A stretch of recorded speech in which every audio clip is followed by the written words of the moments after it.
উপস্থিত ঐতিহ্যবাহী বাইতুল মামুর সাদ জামে মসজিদ আদাবর শ্যামলী ঢাকার সম্মানিত মুসল্লিবৃন্দ, পর্দার অন্তরালে শ্রদ্ধাস্পতি নিয়ে স্নেহাশীল মা ও ভগ্নীগণ, আলোচনার শুরুতে সে মহান আল্লাহ তাআলা দরবারে শুকরিয়া আদায় করি যে মহান আল্লাহ সুবহানাহু ওয়া তাআলা আপনাকে আমাকে পবিত্র রমজান মাসে এক গুরুত্বপূর্ণ জুম্মার দিনে যথাসময়ে এ মসজিদে একত্রিত হওয়ার তৌফিক দান করেছেন। সকলে সে আল্লাহ তাআলার প্রতি শুকরিয়া জ্ঞাপন করছি। সকলে বলছি আলহামদুলিল্লাহ। দুরুদ ও সালাম বর্ষিত হোক রাসূলের প্রতি, যিনি এ রমজানের গুরুত্ব, মহত্ব, তাৎপর্য, করণীয়, বর্জনীয় ইত্যাদি শিষ্টাচার, আদব সব কিছু আমাদেরকে শিখিয়ে গিয়েছেন। সে রাসূলের প্রতি অগণিত দুরুদ ও সালাম পেশ করছি। সকলে বলছি আল্লাহুম্মা সাল্লি আলাইহি, আল্লাহুম্মা বারিক আলাইহি। সম্মানিত উপস্থিতি, আপনাদেরই জানা চেনা পরিচিত সকলেরই একটি সূরা সূরাতুল কদর এর প্রথম তিনটি আয়াত এবং রাসূল সাল্লাল্লাহু আলাইহি ওয়াসাল্লামের জবানি হতে বুখারী মুসলিম মিশকাতের 1958 নম্বর হাদিসটি বর্ণনা করে শুনিয়েছি। তিলাওয়াতকৃত আয়াত ও বর্ণিত হাদিসকে কেন্দ্র করে আমি আমার আলোচনার বিষয় নির্ধারণ করেছি রমজানের শেষ দশকে আমাদের করণীয় বা বর্জনীয়। বর্ণিত বিষয়ের প্রতি পবিত্র কোরআন ও সহিহ হাদিসের আলোকে আমার অতি ও ক্ষুদ্র বিদ্যায় এক জনকল্যাণকর সংক্ষিপ্ত আলোচনা রাখার চেষ্টা করব ইনশাআল্লাহ। যে বিষয়ে আলোচনা করব সে বিষয়গুলো আমার চাইতে, আমি বিশ্বাস করি আপনারা যারা এখানে উপস্থিত রয়েছেন আমার চাইতেও ভালো অবগত আছেন আপনারা। এরপরও সময়ের দাবিতে উক্ত আলোচনাগুলো আপনাদের সামনে নিয়ে আসতে হচ্ছে, কারণ রমজান মাসের শেষ দশকে এই সংক্রান্ত আলোচনা ছাড়া অন্য কোনো আলোচনা মানায় না বলে আমরা মনে করি। সম্মানিত উপস্থিতি, এজন্য রমজান মাসের শেষ দশকে মূলত সবচাইতে বড় করণীয় হলো আমাদেরকে লাইলাতুল কদর নামক যে রাতটি রয়েছে ওই রাতটির অনুসন্ধান করা, খোঁজ করা, ইবাদত বন্দিগির মাধ্যমে, জিকির আজগার, তাসবিহ তাহলিল ইত্যাদির মাধ্যমে ওই রাতটিকে ইবাদত করে কাটিয়ে দেওয়া। অতএব লাইলাতুল কদরের খোঁজ করাটাই হচ্ছে আমাদের সবচেয়ে বড় দায়িত্ব, বড় কর্তব্য রমজানের শেষ দিকে এসে, শেষ দশকে এসে। কেননা এই লাইলাতুল কদর রমজানের শেষ দিকেই রয়েছেন। আবু সাঈদ খুদরি রাদিয়াল্লাহু তাআলা আনহু বলছেন, রাসূল সাল্লাল্লাহু আলাইহি সাল্লাম এই লাইলাতুল কদরকে খুঁজতে গিয়ে ইতিকাফে বসেছিলেন রমজানের প্রথম দিকে 10 দিন। জিবরাইল আলাইহিস সালাম বললেন, আপনি যেটা খুঁজছেন সেটা আরও সামনে আছে, এখানে নাই। তখন তিনি মধ্যে 10 দিন নির্ধারণ করলেন। জিবরাইল আলাইহিস সালাম এরপর এসে বললেন, আপনি যেটা খুঁজছেন সেটা আরও সামনে আছে। তখন নবী সাল্লাল্লাহু আলাইহি সাল্লাম এই রমজানের শেষ 10 দিন ইতিকাফ বসলেন এবং লাইলাতুল কদরকে খুঁজলেন, অন্বেষণ করলেন এবং ইবাদত বন্দেগীতে কাটিয়ে দিলেন। তাছাড়া বুখারী মুসলিম বা বুখারীর যে হাদিসটি, বুখারীর 2020 বা 2021 নম্বর পরপর দুইটি হাদিস, এই হাদিস দিয়ে আমরা লাইলাতুল কদর সম্পর্কে জেনেছি। প্রথমত রাসূল সাল্লাল্লাহু আলাইহি ওয়াসাল্লাম বলেছেন, যেটা বুখারীর 2021 নম্বর হাদিস, যে লাইলাতুল কদর রয়েছে রমজানের শেষ দশকে। আর 2020 নম্বর হাদিসে আমাদেরকে বললেন লাইলাতুল কদর রয়েছে রমজানের শেষ দশকের বেজোড় রাতিতে। অতএব 21, 23, 25, 27, 29 আমাদের সামনে এটা ক্লিয়ার করলেন। অতএব মূল কথা হলো রমজানের শেষ দশকেই আমাদের প্রথমত লাইলাতুল কদর খুঁজতে হবে, যাতে করে লাইলাতুল কদর আমরা বঞ্চিত না হই। এজন্য এই শেষ দশকে এক গুরুত্বপূর্ণ ইবাদতের নাম হলো ইতিকাফে বসা। অতএব এই 10 দিন মসজিদে অবস্থান করে 10টি দিনই এই লাইলাতুল কদর খোঁজা। বিশেষ যেহেতু গুরুত্ব রয়েছে বেজোর রাতগুলোতে, অতএব বেজোর রাতগুলোতে বেশি গুরুত্ব দিয়ে খোঁজা, কেননা এর ভিতরেই রয়েছে এটা নবী সাল্লাল্লাহু আলাইহি সাল্লাম আমাদেরকে জানিয়েছেন। আর লাইলাতুল কদরের ফজিলাত এটা তো আপনি আমি সকলেই জানি, যে কদরের সূরা নাজিল করা হয়েছে ইন্না আনজালনাহু ফি লাইলাতুল কদর, যে নিশ্চয় আমি ইহাকে নাজিল করেছি, মানে কোরআনকে নাজিল করেছি কদরের রজনীতে। ওমা আদরাকা মা লাইলাতুল কদর, নবী সাল্লাল্লাহু আলাইহি সাল্লাম, আমি যে কদরের রজনীর কথা বললাম, রাতের কথা বললাম, আপনি কি এই কদরের রাত সম্পর্কে অবগত আছেন? এ সম্পর্কে কি আপনি জানেন যে লাইলাতুল কদরটি কি? আমি যে কদরের রাতে কোরআন নাজিল করেছি, আল্লাহ পাক জানিয়ে দিলেন লাইলাতুল কদরি খয়রুম মিন আলফি শাহর, এটা হচ্ছে 1000 মাসের চাইতেও উত্তম একটি রাত। সুবহানাল্লাহ।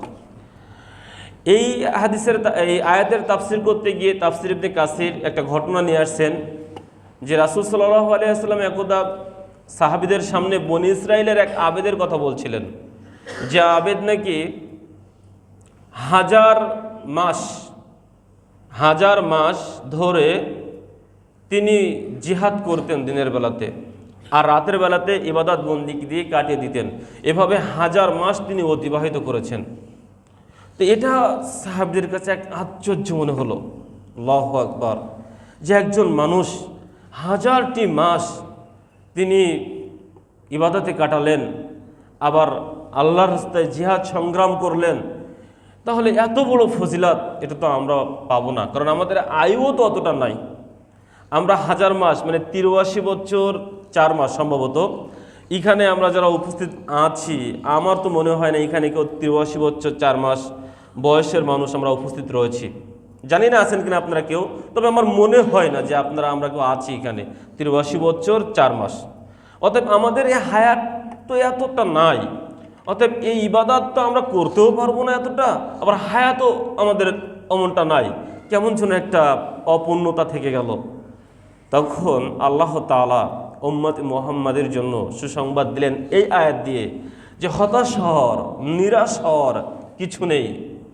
তোমরা একটি মাত্র রাত ইবাদত করো, যেটা আমি লাইলাতুল কদর দিয়েছি। এই লাইলাতুল কদরই খয়রুম মিন আলফি শাহর, এই লাইলাতুল কদরের একটি রাত ইবাদত হলো ওই 1000 মাস ইবাদতের চাইতেও উত্তম এবং শ্রেষ্ঠ। সুবহানাল্লাহ। দেখেন কত বড় নিয়ামত। তাহলে আপনার আমার জীবনে কয়টা লাইলাতুল কদর পেতে পারি? এখানে যারা মুরব্বী রয়েছেন আশা করি ইনশাল্লাহ 50-60টা করে লাইলাতুল কদরের সম্মুখীন হয়েছেন।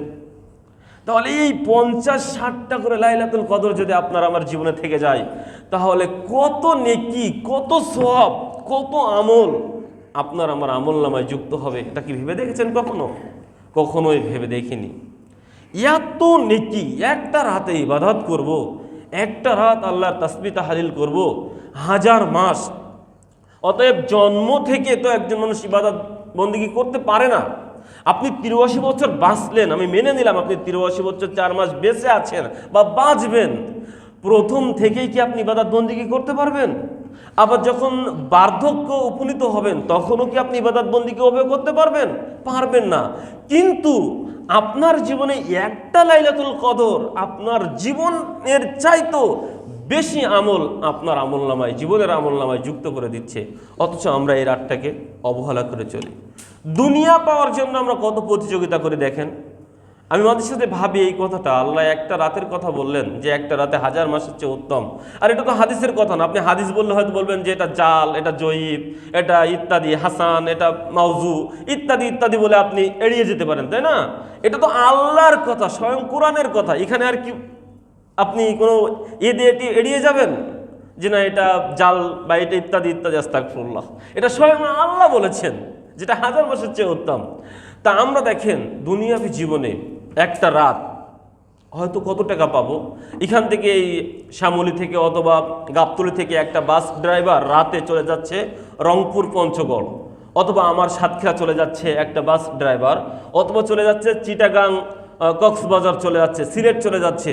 সারা রাত কিন্তু ওই ড্রাইভারটা, তার চোখে ঘুম নাই। ও একটি আপডাউনে সর্বোচ্চ কত টাকা পেতে পারে? 2000 অথবা 3000 টাকা পেতে পারে, আমি জানি না, তবে আমার ধারণা করে বলছি কত টাকা পেতে পারে।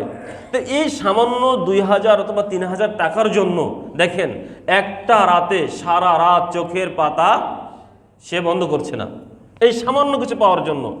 আপনার এলাকায়, আমরা ঢাকা শহরে বসবাস করি, অনেক গার্মেন্টস রয়েছে।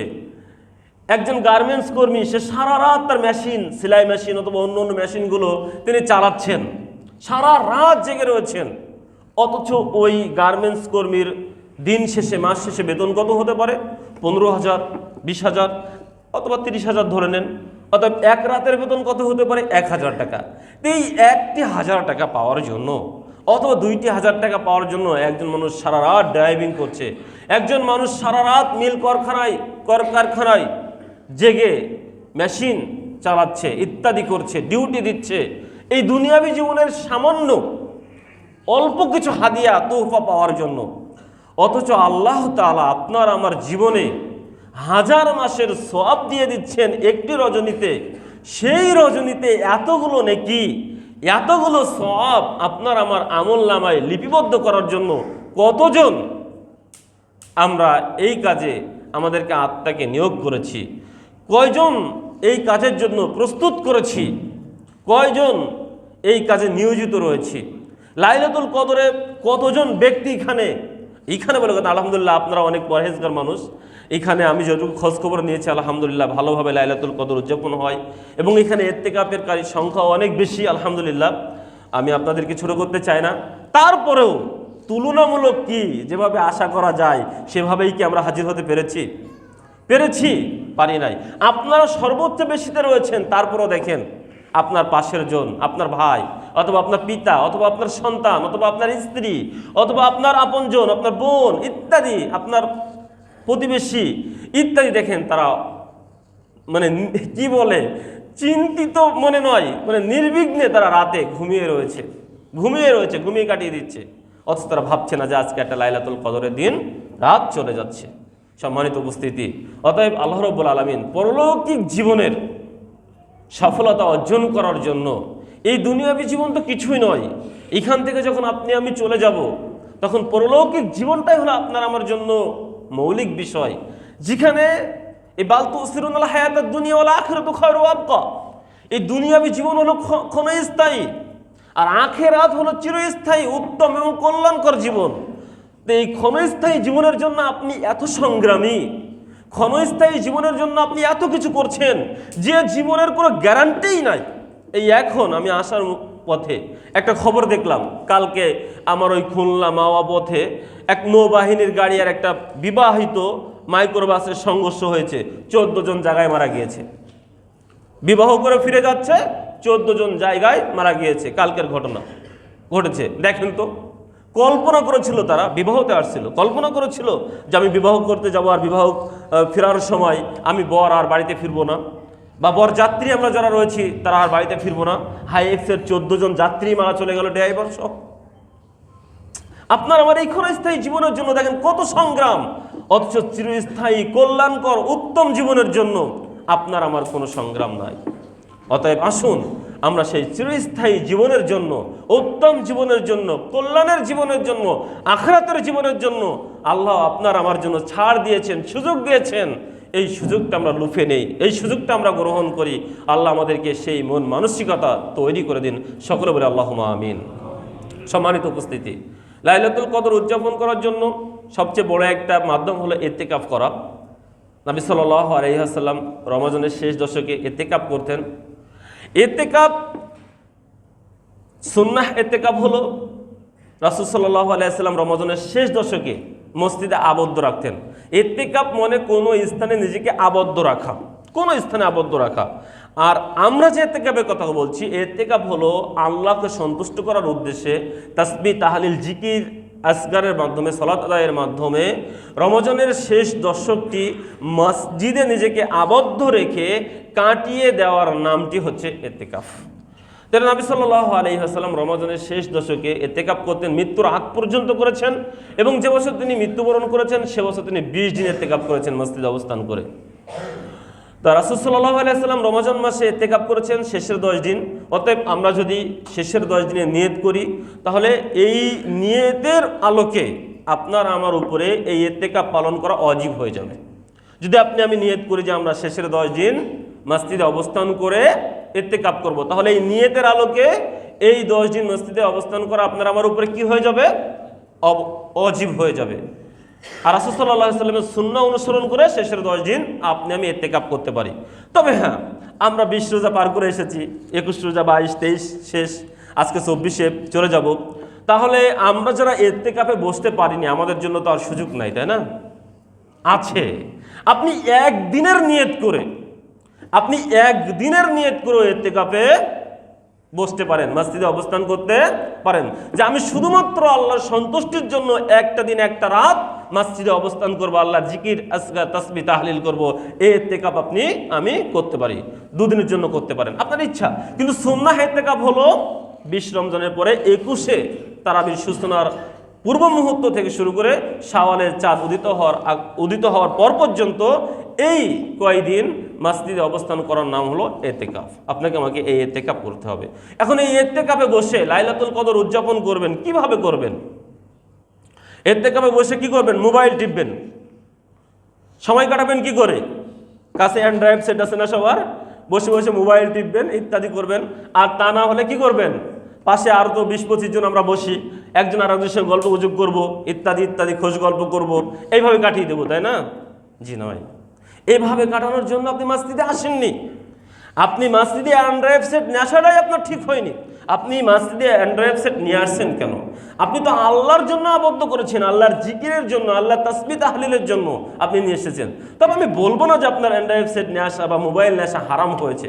আপনি নিয়ে আসতে পারেন, কারণ বর্তমানে এখন সেটগুলোতে অনেক উপকারও রয়েছে।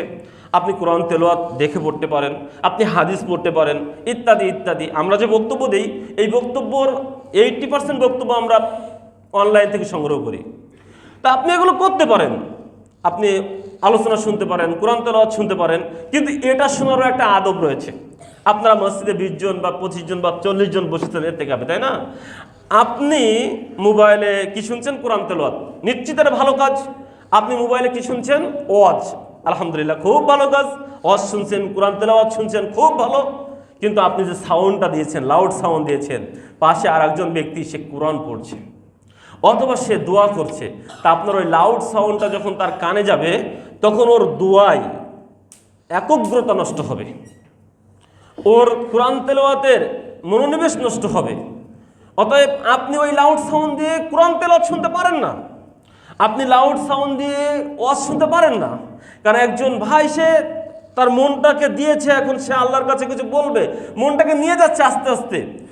আমাদের পাথর মন সহজে নরম হয় না, অনেক কষ্ট করে আমাদের মন নরম করতে হয়, চোখ দিয়ে পানি আনতে হয়। তো ও চেষ্টা করছে মনটাকে নরম করার জন্য, আল্লাহর কাছে কাঁদার জন্য, দুটো চক্ষু দিয়ে দুটো ফোঁটা পানি আল্লাহর জন্য দেওয়ার জন্য। কারণ যে চক্ষু দিয়ে পানি পড়ে ওই চোখ কি করবে? আল্লাহ জাহান্নামে দিবে না? আইনান লা তামাসসুহুন নার আইনুন বাকাত মিন খাশিয়াতিল্লাহ ওয়া আইনুন বাতাত তারসু ফি সাবিলিল্লাহ। দুটো চক্ষু জাহান্নামে যাবে না, তার একটা চক্ষু হলো যে চক্ষু আল্লাহর ভয় করে কান্নাকাটি করে। তা আমরা তো আর কানতে পারি না, কানতে গেলে আমাদের অনেক চেষ্টা করতে হয়। তো একজন ভাই সে চেষ্টা করছে কিছুটা তার মনকে নরম করার জন্য, আপনি পাশে লাউড দিয়েছেন, তাহলে তার ওই মনোনিবেশ নষ্ট হলো, সে আর ওই মনটা ফেরাতে পারবে না। তাহলে আপনার করণীয় কি? আপনার যদি ওয়াজ শোনার প্রয়োজন হয়, কোরআন তেলাওয়াত শোনার প্রয়োজন হয়, অবশ্যই শুনবেন, আলহামদুলিল্লাহ। তবে আপনাকে ইয়ারফোন ব্যবহার করতে হবে। এই ক্ষেত্রে ইয়ারফোন বাড়া কানের জন্য ভালো না, তবে এই ক্ষেত্রে করতে হবে, বাধ্যতামূলক হয়ে গিয়েছে এখন। নতুবা আপনি কি করবেন? আপনি দেখে দেখে কোরআন তেলাওয়াত করবেন, যাতে করে আপনার তেলাওয়াতে আর একজনের অসুবিধা না হয়, এটাও আপনাকে খেয়াল রাখতে হবে। আপনার ইবাদতের কারণে আর একজনের ইবাদতের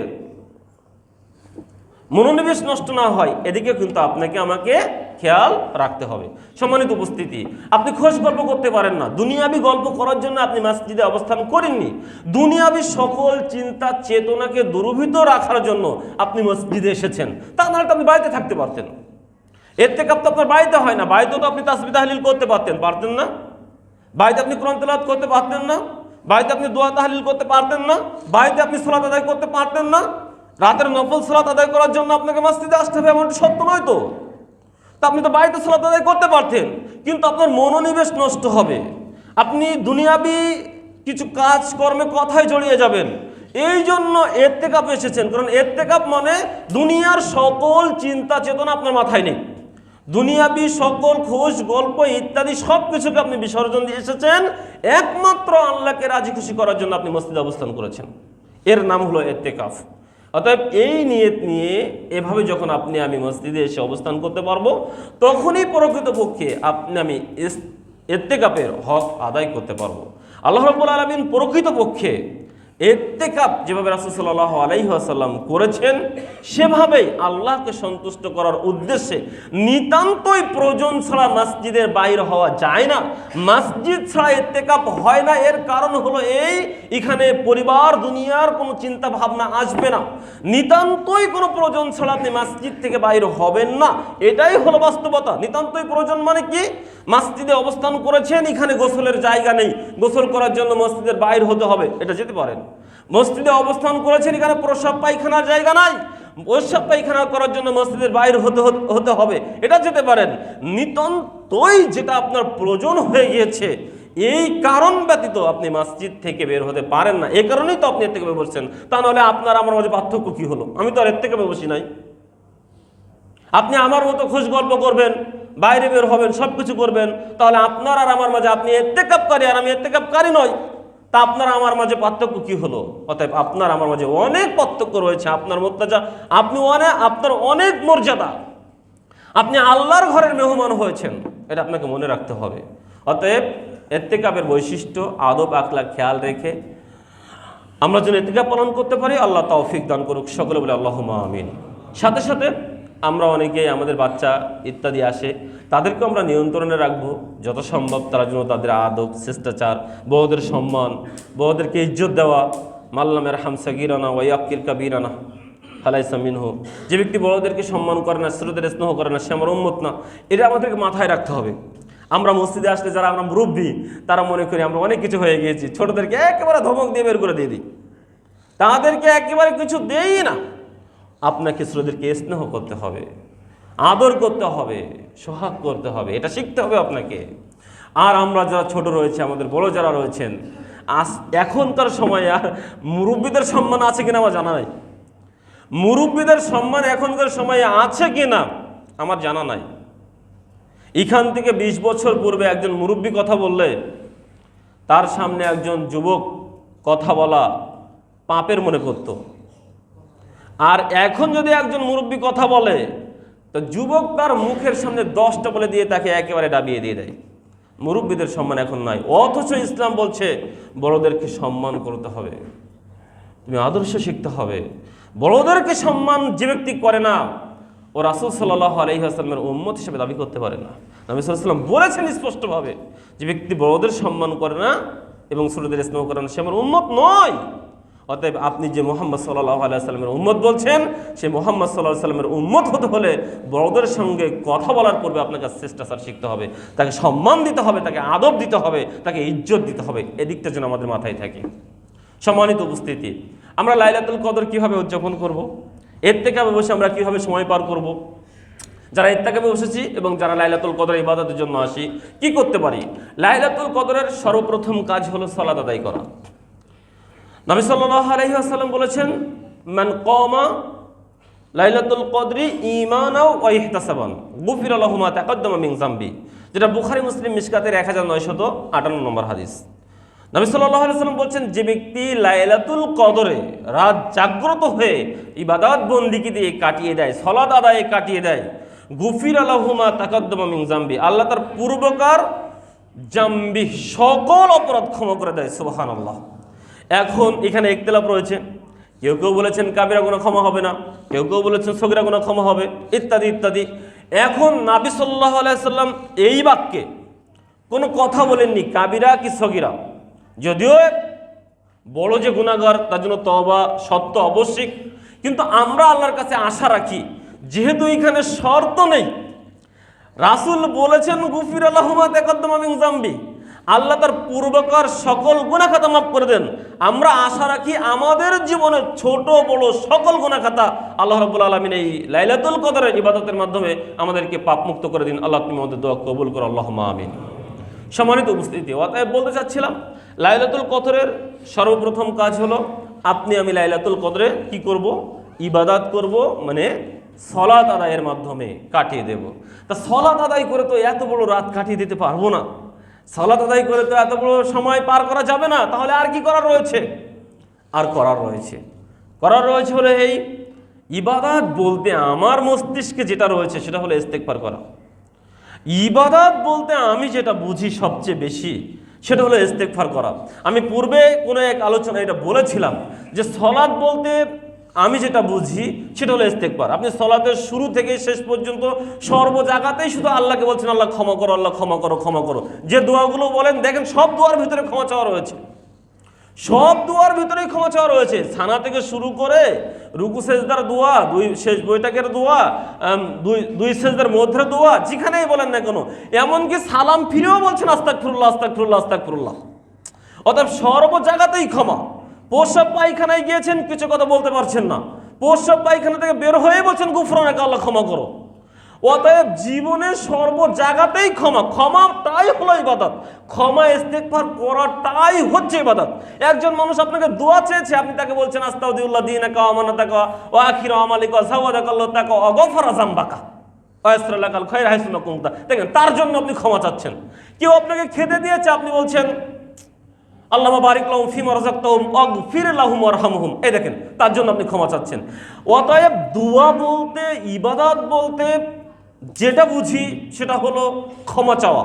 আর ক্ষমার জন্যই আপনাকে আমাকে সৃষ্টি করা হয়েছে। আপনার আমার মূল কাজটি হলো আপনাকে আমাকে ক্ষমা চেতে হবে, ক্ষমা চেতে হবে, এটা আপনার আমার মূল কাজ। এই ক্ষমা চাওয়ার জন্যই আপনাকে আমাকে কি করেছে, সৃষ্টি করেছে। এটা মনে রাখবেন, আপনার আমার মূল সৃষ্টির কারণ হলো যে আপনি আমি ক্ষমা প্রার্থনা করব। আপনি এই হাদিসটি মনে রাখেন। আবু হুরায়রা রাদিয়াল্লাহু তাআলা আনহু বলছেন ওয়াল্লাযী নাফসি বিয়াদিহি, ওই সত্তার কসম যার হাতে আমার কি রয়েছে, জীবন রয়েছে, লাউলাম তুজনিবু লাযাহাবাল্লাহু বিকুম ওয়া জাআ বিকওমিন ইযনিবুনা, তোমরা যদি পাপ না করতে, তোমরা যদি লাউলাম তুজনিবু, তোমরা যদি পাপ না করতে, লাযাহাবাল্লাহু বিকুম ওয়া জাআ বিকওমিন ইযনিবুনা, আল্লাহ তোমাদেরকে কি করতেন, ধ্বংস করে দিতেন। এমন এক জাতিকে আল্লাহ সৃষ্টি করতেন, ইজনিবুনা, যারা করত পাপ, ফায়াস্তাগফিরুনাল্লাহ, অতঃপর পাপ করে তারা আবার পাপ বুঝতে পেরে ফায়াস্তাগফিরুনাল্লাহ, আল্লাহর কাছে ক্ষমা চাইতেন, ফায়াগফিরু লাহুম, আর আল্লাহ তাদেরকে ক্ষমা করে দিতেন। সুবহানাল্লাহ। হাদিসটা আমি বানাই বললাম, মুসলিম মিশকাতের হাদিস, মুসলিম মিশকাতের হাদিস 2328 নম্বর হাদিস। এই হাদিসে রাসূল সাল্লাল্লাহু আলাইহি ওয়াসাল্লাম বলছেন তোমরা যদি পাপ না করতে তাহলে তোমাদেরকে কি করতো, আল্লাহ ধ্বংস করে দিত। এমন এক জাতি কওমকে আল্লাহ সৃষ্টি করতেন, তারা কি করত, পাপ করার পরে পাপের জন্য আল্লাহর কাছে কান্নাকাটি করতো, ক্ষমা প্রার্থনা করতো, আর আল্লাহ ক্ষমা করে দিত। তাহলে এখানে প্রমাণ হয়ে গেল যে আল্লাহ রাসূল সাল্লাল্লাহু আলাইহি ওয়াসাল্লাম আপনাকে আমাকে পাপ করার অনুমতি দিয়েছেন, তাই না? ওই যে যদি তোমরা পাপ না করতে তাহলে ধ্বংস করে দিত, তাহলে পাপ করার অনুমতি দিয়েছেন। পাপ করবো বেশি বেশি করে, সুদ খাবো, ঘুষ খাবো, সালাত আদায় করবো না, এই যে লাইলাতুল কদরের ফজিলত শুনলাম এটাও করবো না, পাপ হবে। আরে পাপ করার অনুমতি দেই নাই, এখানে বুঝাতে চেয়েছেন আপনাকে ক্ষমা চাইতে হবে। আরে পাপ করার মানে কি বলবো, পাপ করার এই নিয়েই আপনি আমি জন্মগ্রহণ করেছি। পাপ করার মতো ক্যাপাসিটি, পাপ করার মতো মন মানসিকতা, পাপ করার মতো যা করা থাকা যায় সেটা নিয়েই আপনি আমি এই পৃথিবীতে এসেছি। পাপ করার মতো সক্ষমতা আপনার আমার ভিতরে রয়ে গিয়েছে, এটা করার জন্য আপনাকে প্রস্তুতি নিতে হবে না, এমনিতেই পাপী, এমনিতেই পাপী আপনি আমি। এর জন্য আপনাকে উঠে পড়ে লাগতে হবে না পাপ করার জন্য। আনাস রাদিয়াল্লাহু তাআলা আনহু ক্বাল রাসূলুল্লাহ সাল্লাল্লাহু আলাইহি ওয়াসাল্লাম কুল্লু বানি আদম খাত্তায়ুন ওয়া খায়রুল খাত্তায়িনা তাওয়াবুন, প্রত্যেকটি বনি আদম অপরাধী। আপনি আল্লাহর ওলি বলেন আর যাই বলেন, এখন তো আমাদের দেশে অনেক রয়েছে আল্লাহর ওলি যারা পাপ নেই তাদের জীবনে, অন্যকে জান্নাতে নিয়ে যাওয়ার জন্য তারা ব্যস্ত, নিজেকে তো পাপ নাই। নবী সাল্লাল্লাহু আলাইহি ওয়াসাল্লাম বলছেন যারা আদম সন্তান হিসাবে দাবি করে তারা প্রত্যেকেই অপরাধী। কুল্লু বানি আদম খাত্তায়ুন ওয়া খায়রুল খাত্তায়িনা তাওয়াবুন, আর উত্তম অপরাধী সেই, উত্তম পাপী সেই যে পাপ বুঝতে পেরে ক্ষমা ভিক্ষা করে, তওবা করে, ইস্তেগফার করে। অতএব আপনাকে আমাকে পাপ করার জন্য প্রস্তুতি নিতে হবে না, পাপ করতে পারি এই স্বভাব আপনার আমার ভিতরে রয়েছে, এই স্বভাব নিয়েই আপনি আমি জন্মগ্রহণ করেছি। আপনার আমার যে নফস, এই নফস পাপের দিকে ধাবিত করে। আপনি আমি কথার দ্বারা, উঠার দ্বারা, চাল চলন দ্বারা, রাতের আধারে, দিনের আলোতে ইত্যাদি যে কোনোভাবে পাপ হয়ে যায়। এই জন্য আল্লাহ বলছেন আপনাকে আমাকে ডেকে। আবু যার গিফারি রাদিয়াল্লাহু তাআলা আনহু তিনি বলছেন, নবী সাল্লাল্লাহু আলাইহি সাল্লাম বলেছেন, ইয়া ইবাদি ইন্নাকুম তুখতিউনা বিল লাইলি ওয়ান নাহারি। আল্লাহ তাআলা ডেকে বলছেন, ইয়া ইবাদি, হে আমার বান্দাগণ, ও আমার বান্দিগণ, ইন্নাকুম তুখতিউনা বিল লাইলি ওয়ান নাহারি, নিশ্চয়ই তোমরা পাপ করে থাকো, বিল লাইলি ওয়ান নাহারি, দিনে অথবা রাতে। দিনে অথবা রাতে তোমরা পাপ করে থাকো, হয়ে যায় তোমার জীবনে। ওয়া আনা আগফিরুজ যুনুবা জামিআন, আর আমি তোমাদের জীবনের সকল পাপ ক্ষমা করে থাকি। ফাস্তাগফিরুনি আগফির লাকুম, অতএব তোমরা আমার নিকটে ক্ষমা ভিক্ষা করো, আমি তোমাদেরকে ক্ষমা করে দেব। সুবহানাল্লাহ। বুখারী মুসলিম মিশকাতের 2326 নম্বরের হাদিস। অতএব আপনার আমার সবচাইতে বড় ইবাদতটি হচ্ছে আপনি আমি আল্লাহর কাছে ক্ষমা প্রার্থনা করব, তওবা করব, ইস্তেগফার করব। লাইলাতুল কদরে আপনি আমি কান্নাকাটি করব। আয়েশা রাদিয়াল্লাহু তাআলা আনহা বলছিলেন, রাসূল সাল্লাল্লাহু আলাইহি ওয়াসাল্লাম যদি জানতে পারি আজকেই লাইলাতুল কদরের রাত কি করব বলেন তো দেখি। নবী সাল্লাল্লাহু আলাইহি ওয়াসাল্লাম উত্তরে কি বলেছিলেন আপনি আমি সকলেই জানি, আল্লাহুম্মা ইন্নাকা আফুউন তুহিব্বুল আফওয়া ফাফু আন্নি। হে আয়েশা, তুমি যদি জানতে পারো আজকেই কদরের রাত, তুমি বলো আল্লাহুম্মা ইন্নাকা আফুউন তুহিব্বুল আফওয়া ফাফু আন্নি। হে আল্লাহ, তুমি ক্ষমাশীল, তুমি ক্ষমা পছন্দ করো, তুমি আমাকে ক্ষমা করে দাও। এই যে দেখেন, আপনাকে ক্ষমা চাওয়ার জন্যই বলা হয়েছে। আমাদের নবী মুহাম্মদ সাল্লাল্লাহু আলাইহি ওয়াসাল্লাম, যার পূর্বে এবং পরে কোনো অপরাধ নেই, সকল কিছুকে আল্লাহ ক্ষমা বলে ঘোষণা করেছেন। যার জীবনে পাপ বলে কোনো শব্দ নেই, সব কিছু ক্ষমা বলে আল্লাহ ঘোষণা করেছেন। সে নবী মুহাম্মদ সাল্লাল্লাহু আলাইহি ওয়াসাল্লাম কি বলছেন, যে তুবু ইলাল্লাহ ফাইন্নী আতুবু ফিল ইয়াউমি মিয়াতি মাররাতিন, তোমরা আল্লাহর নিকটে তওবা করো, আমি মুহাম্মদ সাল্লাল্লাহু আলাইহি ওয়াসাল্লাম দিনে 100 বারের বেশি তওবা ইস্তেগফার করি। সুবহানাল্লাহ। নবী সাল্লাল্লাহু আলাইহি ওয়াসাল্লাম যার পূর্বের এবং পরের গুনাহ বলে কোনো শব্দ নেই, সবই মাফ। সেই মুহাম্মদ সাল্লাল্লাহু আলাইহি ওয়াসাল্লাম বলছেন, আমি দিনে 100 বারের বেশি তওবা ইস্তেগফার করি, আপনি আমি কয়বার করি? প্রশ্ন করবেন। আজকে বাড়িতে গিয়ে উপস্থিত মা বোন রয়েছেন, আমরা সকলেই রয়েছি, অন্তত বাড়িতে গিয়ে আজকে একটা প্রশ্ন মনের কাছে করবেন, যে রাসূল সাল্লাল্লাহু আলাইহি ওয়াসাল্লাম দিনে 100 বার তওবা করতেন, আমি কি কখনো আমার অপরাধের কথা স্বীকার করে আল্লাহর কাছে তওবা করেছি, ক্ষমা ভিক্ষা করেছি? আর আপনি তওবা করলে, ক্ষমা চাইলে আল্লাহ তো অনেক খুশি হয়ে যায়, এটা আপনি আমি জানি তো নাকি? ওই যে কাহিনী শুনছেন না, একজন ব্যক্তি কি করলো, তার উট নিয়ে মরুভূমিতে গেল, এখন উটটি হারিয়ে গেল, সেই উটের পিঠে রয়েছে তার খাদ্য পানি ইত্যাদি সব কিছু। তো এখন মরুভূমিতে খাদ্য নেই, পানি নেই, জনবল নেই, কিছু নেই, আর মৃত্যু ছাড়া আর কি আছে? আর উট তো আর আমার কাছে ফিরে আসবে না, তা মৃত্যুর অপেক্ষায় রয়েছে লোকটি। হঠাৎ করে দেখে যে সেই হারানো উট, পানি, খাদ্য যার পিঠের উপরে রয়েছে, সেই উটটি তার সামনে দাঁড়িয়ে রয়েছে। ওই ব্যক্তি ঘুম থেকে উঠে বা আত্মকা হয়ে ওই উটের দড়ি ধরে বলছে, আল্লাহ শুকরিয়া আদায় করছে। কি বলে শুকরিয়া আদায় করছে? আল্লাহুম্মা আনতা আবদি ওয়া আনা রব্বুকা। আল্লাহুম্মা আনতা আবদি বলছে কি বলেন তো? আল্লাহুম্মা আনতা আবদি, হে আল্লাহ আমি তোমার, হে আল্লাহ তুমি আমার কি বান্দা, হে আল্লাহ তুমি আমার বান্দা, ওয়া আনা রব্বুকা, আর আমি তোমার রব। প্রশংসা হয়েছে, খুশি, উট ফিরে পেয়েছি, খুশিতে একেবারে ভুল। বলবে আল্লাহুম্মা আনতা রব্বি, হে আল্লাহ তুমি আমার রব, ওয়া আনা আবদুকা, আর আমি তোমার বান্দা। না বলে খুশিতে কি বলছে? আল্লাহ তুমি আমার বান্দা, আমি তোমার রব। খুশি, এর নাম খুশি। রাসূল বলছেন, যেটা বুখারী মুসলিম মিশকাতের 2332 নম্বর হাদিস, রাসূল সাল্লাল্লাহু আলাইহি ওয়াসাল্লাম বলছেন, এই ব্যক্তি তার ফিরানো উট পেয়ে যতটা না খুশি হয়েছে, যখন কোনো বান্দা অপরাধ করে, অপরাধ বুঝতে পেরে তওবা ইস্তেগফার ক্ষমা করে, এই ব্যক্তির চাইতেও আল্লাহ অনেক বেশি খুশি হয়ে যায়। সুবহানাল্লাহ। অতএব আপনার আমার সবচেয়ে বড় কাজ হলো, আপনি মোবাইল টিপে সময় পার করবেন না, আপনি এলোমেলো গল্প করে সময় পার করবেন না, তাসবিহ তাহলিল করবেন, জিকির আজকার করবেন, আল্লাহর কাছে বেশি বেশি বেশি করে ক্ষমা ভিক্ষা করবেন, ক্ষমা চাইবেন। আল্লাহর দয়া ছাড়া আপনার ইবাদত দিয়ে জান্নাতে যাওয়া যাবে না। আপনার আমার জীবনে এমন কোনো ইবাদত নেই যে ইবাদত দিয়ে আপনি আমি জান্নাতে যেতে পারি। স্বয়ং মুহাম্মদ সাল্লাল্লাহু আলাইহি ওয়াসাল্লাম বলছেন, কেউ তার ইবাদত দিয়ে জান্নাতে যাবে না আল্লাহর দয়া এবং রহমত ছাড়া। এমনকি আমি মুহাম্মদ সাল্লাল্লাহু আলাইহি ওয়াসাল্লাম আমি নিজেও যেতে পারবো না আমার ইবাদত বন্দিগি দিয়ে আল্লাহ দয়া না করলে। আপনি আমি কি ইবাদত করেছি? পৃথিবীর সর্বশ্রেষ্ঠ মানুষ আদম আলাইহিস সালাম থেকে শুরু করে এই পর্যন্ত দুনিয়াতে যত মানুষ এসেছে নবী রাসূল সহ, এবং কিয়ামত পর্যন্ত যত মানুষ আসবে, এখন বর্তমান যত মানুষ আছে, সবার চাইতে আল্লাহকে সবচাইতে বেশি যিনি ভয় করেন তিনি হচ্ছেন মুহাম্মদ সাল্লাল্লাহু আলাইহি ওয়াসাল্লাম। তিনিই বলছেন যে আমি আমার ইবাদত দিয়ে আল্লাহর জান্নাতে যেতে পারবো না দয়া ছাড়া। আপনি সেই দয়া নেওয়ার চেষ্টা করুন, কেঁদে কেঁদে বলুন। ইত্তেকাবে বসেছেন, লাইলাতুল কদরের রাতিতে এসেছেন। আমরা অনেকেই দেখি লাইলাতুল কদরের রাতিতে যুবকরা আসে, এই আড্ডা ইত্যাদি দিয়েই, এদিক ওদিক ঘুরপাশ দিয়েই ওরা আশ্চর্য, লাইলাতুল কদর জায়গা হলো, আর ইত্তেকাবে বসেছে, ও ঘুমিয়ে রয়েছে। ইত্তেকাবে বসেছে, ওই জন্য ওরা মসজিদে এসেছে কি করতে? ঘুম পড়তে। ইত্তেকাবে বসেছে আল্লাহর ইবাদতের জন্য, ও ঘুমিয়ে রয়েছে। রাত চলে গিয়েছে, লাইলাতুল কদরের রাত ঘুমিয়ে পার করেছে। মসজিদে ঘুমানোর জন্য তো আপনি আসেননি, ইবাদতের জন্য এসেছেন।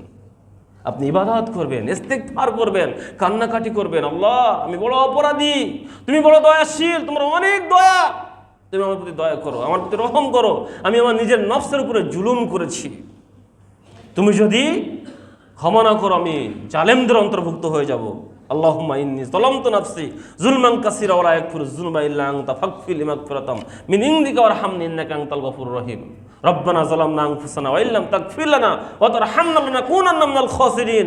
এভাবে নিজের অপরাধ স্বীকার করে করে আল্লাহর কাছে কান্নাকাটি করে ইস্তেগফার করুন। মা আয়েশা রাদিয়াল্লাহু তাআলা আনহা বলছেন, বুখারী মুসলিম মিশকাতে 2330 নম্বর হাদিস, ফাইনাল আবদা ইজা ইয়াতারাফা সুম্মা তাবা তাবাল্লাহু আলাইহি।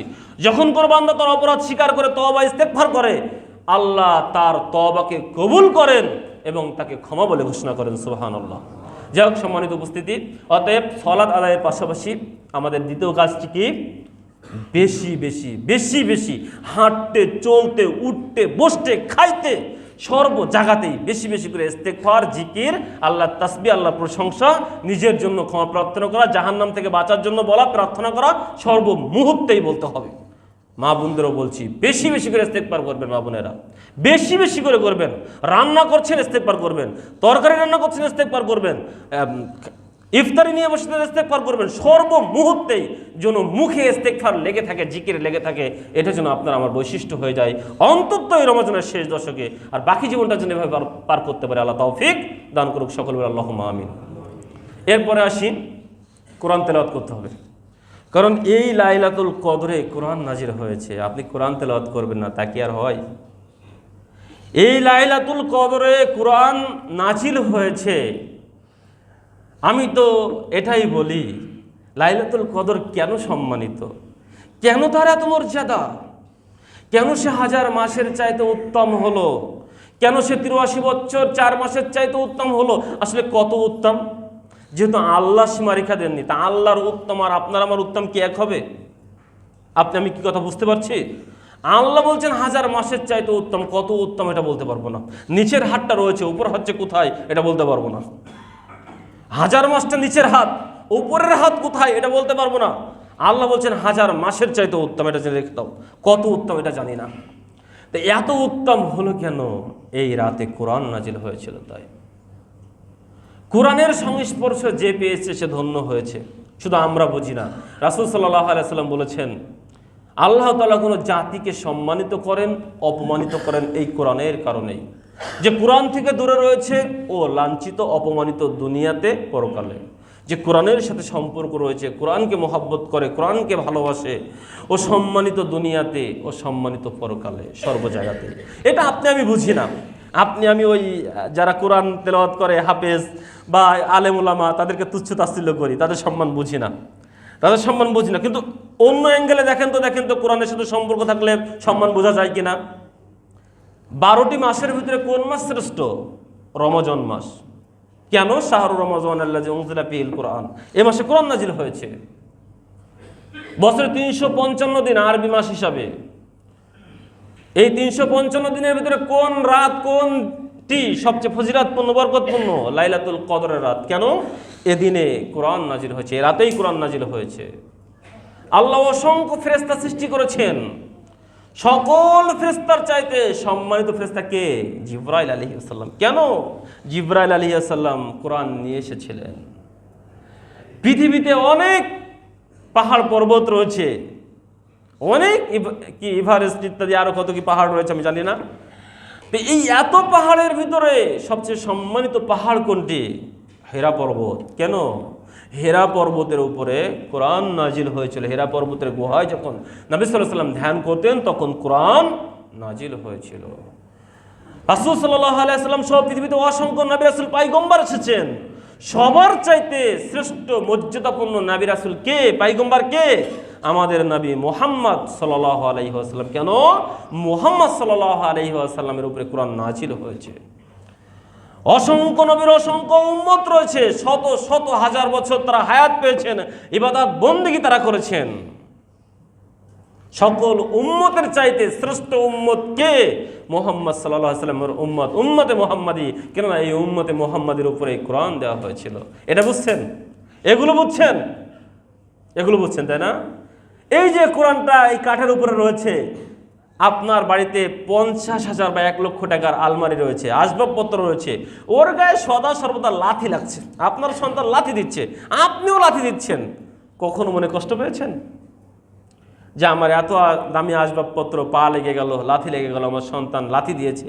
কখনো মনে কষ্ট পেয়েছেন যে 50 টাকার রিয়ালের উপরে ওই কোরআনটা রয়েছে, ওই কোরআনে যদি পা লেগে যায়, আপনার সন্তান পা দিয়ে দেয়, অমনি মনে ডুব রেখে দেয়, আহা কোরআন রয়েছে এর উপরে, কোরআন থাকে এর উপরে, এই কাঠের উপরে।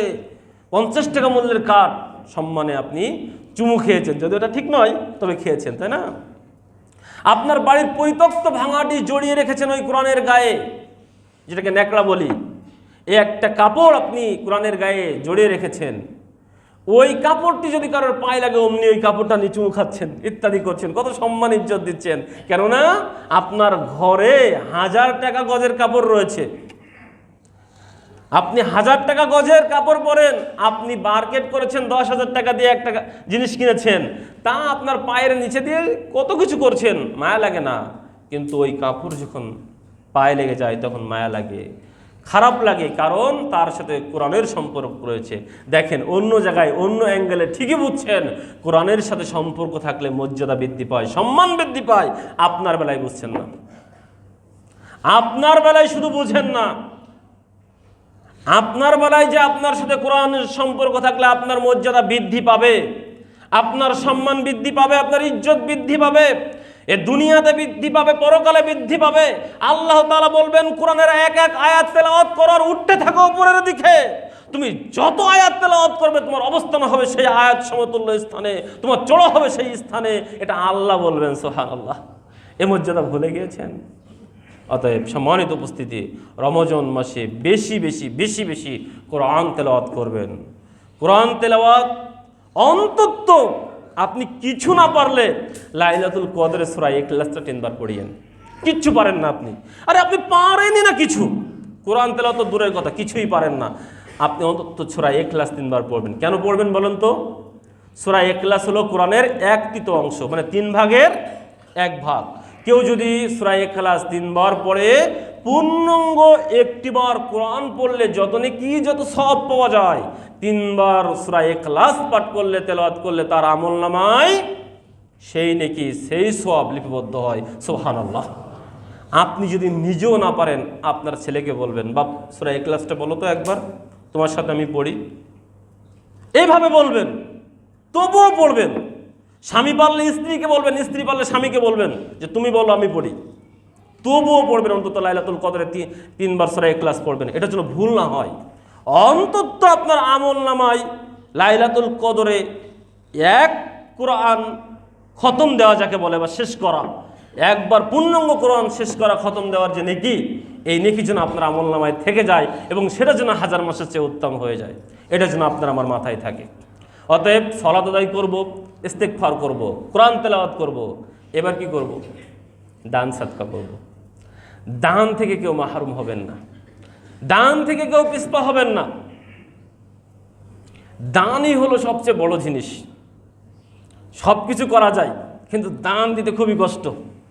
আজকের এই মসজিদে যারা দেরিতে আসে বা যারা আসে না, তারা কি কারণে আসেনি বলেন তো? তার ব্যবসা আছে, তাই না? তার ইত্যাদি কলকারখানা আছে, তাই না? সে রিক্সা চালায়, তাই না? সে দোকান খুলছে, তাই না? সে চায়ের দোকান দিয়েছে, তাই না? ইত্যাদির কারণে তার অর্থ উপার্জন করতে হবে, এই জন্য সে আসেনি।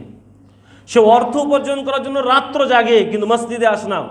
কারণ কি, যদি মসজিদে এসে রাত্র জাগে তো ওই 1000 টাকা পাবে না, আর যদি ওই কলকারখানায় গিয়ে রাত্র জাগে তাহলে 1000 টাকা পেয়ে যাবে।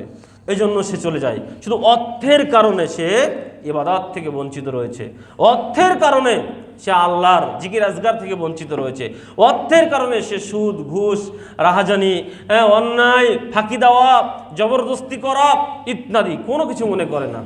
চুরি করা, ডাকাতি করা কিসের কারণে? এই অর্থের কারণে। অথচ একজন মানুষের কি এত অর্থ লাগে? আপনার যে কত অর্থ রয়েছে, আপনি কোটিপতি মানুষ, তাই না?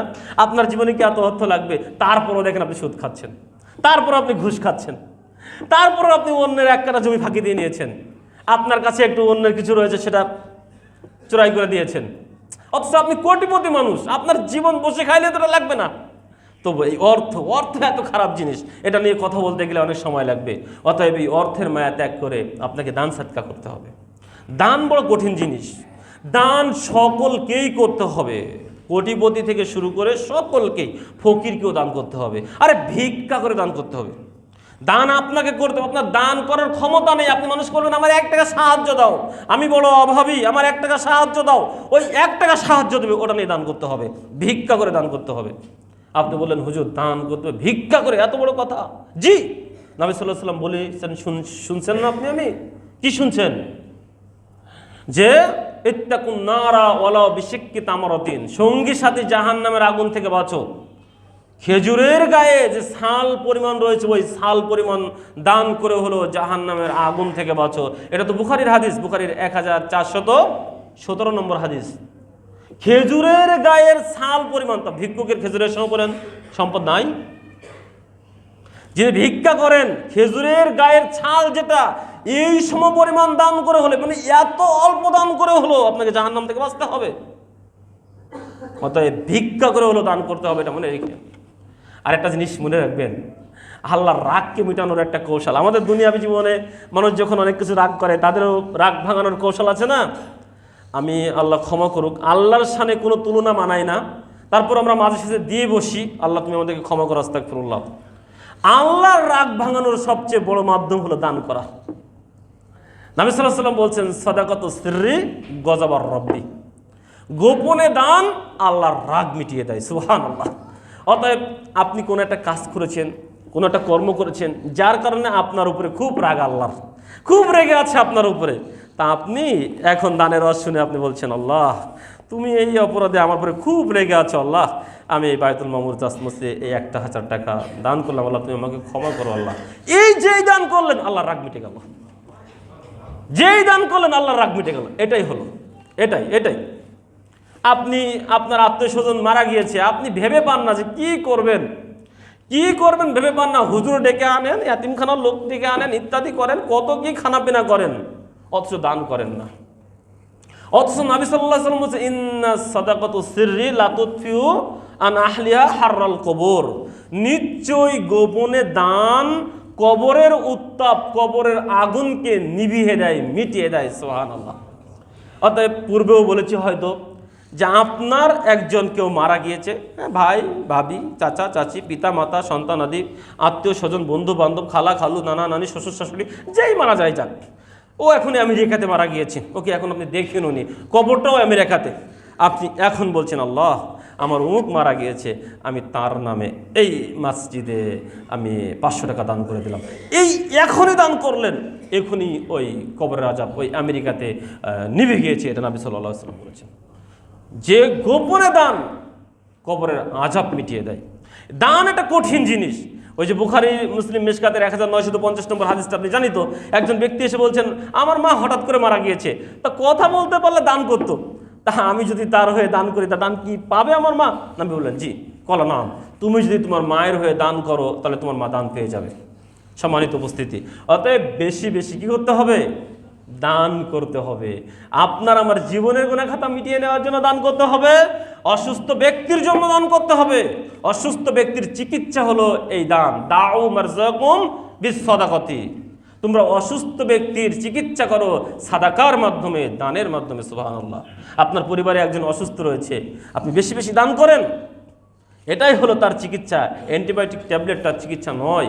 যত দুনিয়াবী চিকিৎসা আপনি গ্রহণ করেন, আমি বলছি না যে আপনি করেন না, কিন্তু বড় চিকিৎসা হলো আপনি দান করেন আর আল্লাহকে বলেন, আল্লাহ তুমি সব, তুমি চাইলে সব কিছু হয়, তুমি আমার অমুকের এই বিপদটা রক্ষা করে দাও, তাকে সুস্থতা দান করো। বেশি বেশি বলেন আজবিল বাস রব্বান নাস ওয়াশফি আনতা শাফি লা শিফা ইল্লা শিফাউকা শিফাআন লা ইগাদিরু সাকামা, এভাবে বলেন আপনি।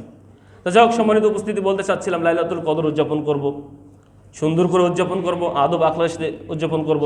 আমরা বেশি বেশি সালাত আদায় করব, যেটা রাসূল সাল্লাল্লাহু আলাইহি ওয়াসাল্লাম করেছেন, এবং আমরা ইস্তেগফার করব, আমরা কোরআন তেলাওয়াতের মাধ্যমে কাটিয়ে দেব, জিকির আজগার করব, আমরা বেশি বেশি দান সাদকা করব। লাইলাতুল কদরের রাতে যেন কেউ দান থেকে মাহরুম হবেন না। আরে আপনার কিচ্ছু নেই, আপনি 1 টাকা দান করবেন, আপনি ফকির মানুষ, ভিক্ষুক, আপনি 1 টাকা দান করেন, 1 টাকা দান করবেন, তবুও তো 1000 মাসের সওয়াব আপনার আমলনামায় হবে, যে আপনি 1000 মাস ধরে দান করছেন। 1 টাকা হলো লাইলাতুল কদরে দান করবেন। লাইলাতুল কদরে দান নেই এমন জন্য কেউ না থাকে, আপনি না, আপনার সন্তান না, আপনার মেয়ে না, আপনার বাপ না, আপনার মা না, আপনার স্ত্রী না, সবাইকে দিবেন। আপনার কাছে 50 টাকা রয়েছে, আপনি দিবেন 5 টাকা, আরেকজনকে দিবেন 5 টাকা, আরেকজন দিবেন 5 টাকা, সবার হাতে 5 টাকা করে ধরিয়ে দিবেন, ব্যাস 50 টাকা নাকি আপনি পাবেন। কেননা সবাইকে 50 টাকা আপনি ধরিয়ে দিয়েছেন, আল্লাহ আপনার আমলনামায় 50 টাকা দিবেন, এটা ভাবলেন কি করে? আপনাকে 50 টাকা নাকি দিবে, আর সবার হাতে যে ধরিয়ে দিলেন তারাও দিল, তারাও 5 টাকার নাকি পেয়ে যাবে। সুবহানাল্লাহ। সবার হাতে ধরিয়ে দিবেন, সবার হাতে, ছোট বাচ্চার হাতেও ধরিয়ে দিবেন। চিপস কেনার টাকা দেন, জুস কেনার টাকা হাতে ধরিয়ে দেন। দান করার অভ্যাসটা করতে পারেন না? আপনি মরে গেলে দান করবে কি করে? আপনি তো অভ্যাস তৈরি করেননি, অভ্যাসটা তৈরি করবেন। সম্মানিত উপস্থিতি, আর একটা ইবাদত রয়েছে, সেটা হলো কি, ফিতরের একটা ব্যাপার স্যাপার রয়েছে। সময়টা অনেক কাছে চলে এসেছে, আমাদেরকে যাকাতুল ফিতর আদায় করতে হবে। যদিও আমি পূর্বের রমজান মাসে যাকাতুল ফিতর নিয়ে আলোচনা করেছিলাম, এই জন্য আমার ইন্টারেস্টটা কম যাকাতুল ফিতর নিয়ে। তারপরে একটা হাদিসের অনুবাদ না করলেই নয়, যেহেতু সামনে যাকাতুল ফিতর। ইবনে উমর রাদিয়াল্লাহু তাআলা আনহু বলছেন, রাসূল সাল্লাল্লাহু আলাইহি ওয়াসাল্লাম, ফরজ রাসূলুল্লাহ সাল্লাল্লাহু আলাইহি ওয়াসাল্লাম যাকাতুল ফিতরি, নবী সাল্লাল্লাহু আলাইহি ওয়াসাল্লাম আমাদের উপরে ফরজ করেছেন যাকাতুল ফিতরকে। সআন মিন তামারিন আও সআন মিন শাইরিন, 100 পরিমাণ জব, 100 পরিমাণ খেজুর, আলাল আবদি ওয়াল হুররি ওয়াজ যাকারি ওয়াল উনসি ওয়াস সাগিরি ওয়াল কাবিরি মিনাল মুসলিমিন, প্রতিজন স্বাধীন ব্যক্তি, প্রতিজন গোলাম ব্যক্তি, প্রতিজন নারী, প্রতিজন পুরুষ, প্রতিজন ছোট, প্রতিজন বড়, সবার উপরে, মিনাল মুসলিমিন, অর্থাৎ যে বলে যে আমি মুসলমান তার উপরে। ক্লিয়ার এসব? যে নিজেকে বলে আমি মুসলমান তার উপরে। তারপর তিনি বলছেন, ও আমার বিহাং তোয়াদ্দা কবলা খুরুজিন নাস ইলা সলাতি, তিনি আমাদেরকে নির্দেশ দিয়েছেন আমরা যেন এই যাকাতুল ফিতর ঈদগাহে যাওয়ার পূর্বেই আদায় করি। হাদিসটি বুখারী হাদিস নম্বর 1503, যাকাতুল দায় সাদাকাতুল ফিতর অনুচ্ছেদ। এই হাদিসের ভিতরে, এই হাদিসটা নিয়ে 1 ঘন্টা আলোচনা করা যায়, আমি পূর্বে জুমাগুলোতে করেছি, এখানেও করেছি 1 ঘন্টা আলোচনা, কিন্তু আজকে তো আর 1 ঘন্টা করতে পারবো না। তো এই হাদিসের ভিতরে আপনার যাকাতুল ফিতরের সব উত্তর রয়েছে। কি উত্তর? যাকাতুল ফিতরের বিধান কি? ফরজ, ফরজ রাসূলুল্লাহ সাল্লাল্লাহু আলাইহি ওয়াসাল্লাম যাকাতুল ফিতরি। যাকাতুল ফিতর কি দিয়ে আদায় করতে হবে? কত আদায় করতে হবে? খাদ্যদ্রব্য দিয়ে। সআন মিন তামারিন সআন মিন শাইরিন, কতটা পরিমাণ? 100 পরিমাণ, 100 পরিমাণ আদায় করতে হবে। কি দিয়ে? খাদ্যদ্রব্য দিয়ে। কাকে আদায় করতে হবে? বড় মানুষকে, ছোট মানুষকে, ধনী মানুষকে, কারো বড় কথা নাই। যে গোলাম, ফকির, মিসকিন, গোলাম, অন্যের দাসত্ব করে, ওই ঈদের দিন সকালে জন্মগ্রহণ করেছে, নারী পুরুষ, এক কথায় যে নিজেকে মুসলমান দাবি করে। আপনি মুসলমান দাবি করেন? আপনার সন্তানকে মুসলিম হিসেবে দাবি করেন? যিনি মুসলিম হিসেবে দাবি করে, সে গোলাম হোক, ফকির হোক, মিসকিন হোক, ছোট হোক, বড় হোক, নারী হোক, পুরুষ হোক, যাই হোক, সকলকেই আদায়, ও হিজরা হলো আদায় করবে। বুঝতে পারছেন? অতএব সকলকেই যে মুসলমান দাবি করে তাকে আদায় করতে হবে। কখন আদায় করবে? ঈদগাহে সলাতে যাওয়ার পূর্বেই। আমরা অনেক সময় 10 রোজায়, 20 রোজায় আদায় করছি না, অনেকে 10-20 রোজায় আদায় হয়ে গেছে অনেকে, তাই না? এখানে যাকাতুল ফিতর আদায় সুন্নাহ তরিকা অনুযায়ী হয়নি। যাকাতুল ফিতর, অতএব ফিতরের যাকাত, যাকাতুর রমজান নয়, এই বাক্যটা মনে রাখবেন। যাকাতুর রমজান নয়, রমজান মাসের যাকাত নয়, যাকাতুল ফিতর। ফিতর মানে কি? ছেড়ে দেওয়া, ভেঙে ফেলা। আমরা ইফতার করি না সারাদিনে? জোহরের সময় ইফতার করেন, আসরের সময় করেন ইফতার। ইফতার কখন করেন? মাগরিবের আজান দিলে। একে বলেন ইফতার, মানে আজকে আর আমার সিয়ামের সাথে সম্পর্ক নাই, আমি ইফতার করেছি, আমি ছেড়ে দিয়েছি, আমি ভঙ্গ করেছি, আমি চলে এসেছি, আমি ইফতার হয়ে গিয়েছি। তা ঠিক যাকাতুল ফিতর মানে আমি সিয়াম মাস ছেড়ে দিয়েছি, আমি সিয়াম মাস থেকে মুক্ত, এখন আমি শাওয়ালে পদার্পণ করেছি। এইটাই হলো জাকাতুল ফিতর। আর সবচেয়ে বড় কথা, ঈদের জামাতটা একটু খেয়াল করবেন, তাহলে বুঝতে পারবেন। ঈদের জামাত ফিতরের জামাত আগে হয় আর আজহার জামাত পরে হয়, এটাই নাকি? আমার কথা বুঝছেন? ঈদুল ফিতরের জামাত কি আগে হয়, সকাল সকাল হয়? ঈদুল ফিতরের জামাত একটু দেরিতে হয়, আর ঈদুল আজহার জামাত একটু আগে আগে হয়। এর ভিতরে হেকমা রয়েছে, এর ভিতরে হেকমা রয়েছে। কেন? ঈদুল ফিতরের আগে ফিতরা বন্টন করতে হবে, তাই একটু দেরিতে। আর ঈদুল আজহা কেন আগে? ঈদুল আজহার নামাজ শেষ করে আপনাকে কুরবানি করতে হবে, এই জন্য ঈদুল আজহা আগে। বুঝতে পারছেন কথা? যাক, আলহামদুলিল্লাহ, আমরা জন্য এটাকে মান্য করি। আল্লাহ রাব্বুল আলামিন আপনাকে আমাকে এই যাকাতুল ফিতর আদায় করার তৌফিক দান করুক, খাদ্যদ্রব্য দিয়ে আদায় করার তৌফিক দান করুক, 100 পরিমাণ আদায় করার তৌফিক দান করুক, প্রতিটি নারী পুরুষ মুসলিমের পক্ষ থেকে আদায় করার তৌফিক দান করুক। এমনকি এটার জন্য রাসূলের সুন্নাত তরিকা অনুযায়ী শাওয়ালের শেষে আমরা আদায় করতে পারি। আল্লাহ তৌফিক দান করুক, সকলে বলে আল্লাহুম্মা আমিন। সর্বশেষ আপনাদের কাছে একটা দাবি রাখছি, আপনারা এই মসজিদে যারা রয়েছেন, এখানে অনেকে দাতা রয়েছেন, আলহামদুলিল্লাহ আমরা শুনেছি। যারা দাতা রয়েছেন অনেকে মাসিক অনুদান দিয়ে থাকেন, অনেকে বাৎসরিক অনুদান দিয়ে থাকেন এই মসজিদকে পরিচালনা করার জন্য, বা রমজান কেন্দ্রিকও কেউ হাদিয়া তোহফা অনুদান দিয়ে থাকেন। আপনারা এই আপনাদের মাসিক এবং বাৎসরিক অনুদানগুলো আপনারা পরিশোধ করবেন, এই আহ্বান আপনাদের নিকটে রাখছি। আলহামদুলিল্লাহ, আপনারা অনেকটা অগ্রগামী বিষয়ে, কিন্তু আমরা বিভিন্ন জায়গায় একটা জিনিস দেখি, বিশেষ করে আমরা তো মাহফিল করি, তা মাহফিলে একজন মানুষ এসে বলে আমি 10,000 টাকা, তা মারহাবা দিয়ে ছেড়ে দিই যে অমুক 10,000 টাকা মারহাবা। ওই বেচারা এই 10,000 টাকা পরের মাহফিল চলে আসে তবুও দেয় না, পরের মাহফিলে আবার 10,000 টাকা ঘোষণা করে চলে যায়, কিন্তু দেয় না। মনে রাখবেন, এটাও আপনার ঋণ, অআদাবদ্ধ ঋণ। আমরা এই ঋণটাকে প্রাধান্য দেই না। বুঝছেনই কথা? আপনি দিতে পারবেন না বলেন না, দেবো না, আপনাকে কেউ বলছে না জোর করে, কিন্তু আপনি যখন ওয়াদাবদ্ধ হচ্ছেন তখন আপনি ওয়াদাবদ্ধ ঋণ, এই ঋণ আপনাকে পরিশোধ করতে হবে। এটা আপনার আমার জন্য মাথায় থাকে। যেখানে যেটা ওয়াদা করেছেন, এই ওয়াদাবদ্ধ ঋণ কিয়ামতের মাঠে আপনাকে ধরবে, এটা ধরবেই, মাস্ক ধরবে। এটা থেকে আপনি মুক্ত হতে পারবেন না। আল্লাহ রাব্বুল আলামিন আমাদেরকে ওয়াদাবদ্ধ ঋণ থেকেও মুক্ত থাকার তৌফিক দান করুক, সকলে বলে আল্লাহুম্মা আমিন। যেহেতু সময় শেষ হয়ে গিয়েছে, আমি আমার আলোচনা গুটিয়ে নিচ্ছি। আল্লাহ রাব্বুল আলামিন রমজানের গুরুত্ব, মহত্ব, তাৎপর্য, ফজিলাত সব কিছু উপলব্ধি করে রমজানকে সুন্দরভাবে উদযাপন করার তৌফিক দান করুক। লাইলাতুল কদরকে আমাদের জীবনে আমরা যেন পেয়ে যাই, আল্লাহ সে তৌফিক দান করো। আল্লাহ আমরা যেন লাইলাতুল কদরে তোমার ইবাদত বন্দিগির মাধ্যমে কাটিয়ে দিতে পারি, সে তৌফিক দান করো। শুধু তাই নয়, আল্লাহ তুমি আমাদের ইবাদতটাকে কবুল করো। আমরা ইবাদত করলাম, কবুল হলো না, আল্লাহ এই ইবাদত আমরা চাই না। আমরা যেটুকু ইবাদত করি, আল্লাহ তুমি আমাদের ইবাদতটুকু কবুল করো, আমাদের ইবাদতের জন্য কবুলযোগ্য হয় এই হিসেবে তুমি আমাদেরকে গ্রহণ করো। আল্লাহুম্মা আমিন। এ দাবি এবং দোয়া রেখে আজকের দিনের সংক্ষিপ্ত খুতবা এখানে শেষ করছি। আকুলু হাযা, আস্তাগফিরুল্লাহ ওয়া লাকুম। আসসালামু আলাইকুম ওয়া রাহমাতুল্লাহ।